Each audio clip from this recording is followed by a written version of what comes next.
Welcome to this video. In this video, I'm going to be making a stock analysis of Iovance Biotherapeutics. So if you like this video, please don't forget to leave a like and subscribe. And of course, remember, this isn't financial advice. This is purely for entertainment and educational purposes. As you can see, where we're lying currently on these lines here, we are lying on a previous support level right here. As you can see, it's quite interesting. As you can see, we jumped hugely recently. And you might think, well, why is that? And that's because one of their competitors recently just had a drug for skin cancer rejected by the FDA, and now they are basically the only one for advanced melanoma, which is quite interesting. So hopefully this clears the way for them to make a lot more money. Now, this is quite interesting. As you can see, it jumped quite a bit above, and now we did see a bit of a return here, so we're still lying on support level. But if we continue upwards, we're going to see it break through all the way up here, about 5.8, which is quite a nice way up. It's almost 100% up, which is absolutely amazing. And if we break through that as well, we're going to see a huge increase all the way up here to 12, which will be about 400% from where we are lying currently, which is quite interesting. Now, I do have to say you should be a bit careful in this stock because 34.5% of the float is shorted. So this could be a short squeeze play like we did see with GameStop a few years ago. So be a bit careful with this stock as well because it has also had quite a rough year. As you can see, back in 2021, it was all the way up to 54 bucks. And as you can see, it has had quite a rough ride down. So be a bit careful in a stock like this that is so volatile. Now, recently we can see it has been quite a bit up and down in the RSI as well. Now, if something is between 70 and 50 in the RSI, that means it's moving upwards. And if it's between 50 and 30, it's moving downwards. As you can see here, it's moving downwards, and here it's moving upwards.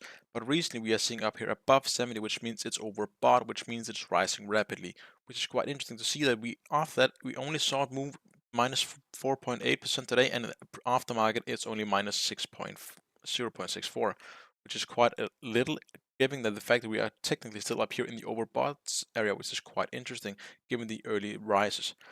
Now, let me just make it a bit bigger for you. Each candle is now 4 hours. Let me just make it a day. As you can see, the stock has moved quite crazily. As you can see, back in June of 2007, July, as you can see, it moved up quite rapidly all the way up to 2021, and then it cooled down quite a bit since. As you can see, overall, it has, with chance are we seeing a lot of people sitting with huge loss. Let me just make each candle an hour again. Now, the earnings of this stock is decent. As you can see, they beat 3 out of 4 of them, and they missed one quite poorly. That was this right here, where you can see it dropped quite a bit from 3 bucks all the way down to about 1.7. Now, as you can see down here, they don't really make any money at all until this year, where they made $164 million for cancer treatment, which was advanced melanoma, which is, birthmark defects cancer, which is quite great to see that the chances are that they're now the only one in the market for advanced stages of that, which would be great to see if they're going to be the go-to for doctors in the United States. Now, the seasonals for the stock, let me just go all the way back to 2009.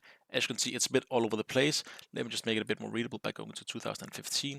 As you can see, we have some quite crazy years. We either lose a lot or gain quite a lot. It's quite an interesting company. I have to say, I do like them actually. They have quite an interesting pipeline, and I do like the fact that they're focusing on very specific types of cancers.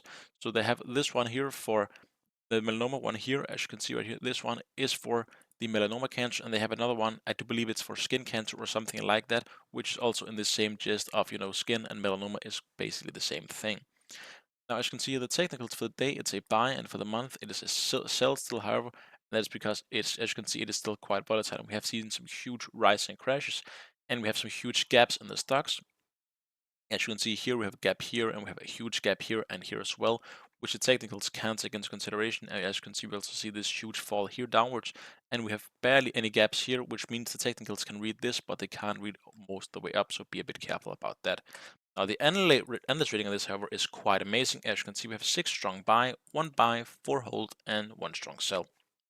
As you can see, if we had this max beer of almost 700%, that would be absolutely amazing. But the average of 2,000, not 2,219.5 is still quite decent.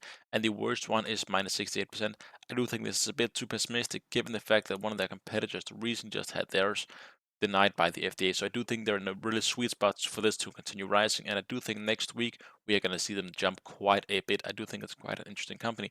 Now, I haven't bought any yet, but I am considering buying in some. I am going to see how it develops next week, and I might lay a position because long term, I do think a company like this is going to be very, very interesting to see. Also because they have quite a great ethical profile as well, which I do love to see in American biotech companies. Now, if you like this video, please don't forget to leave a like and subscribe. And of course, if you want to see more videos like this, please leave the company you want me to analyze in the comment section below.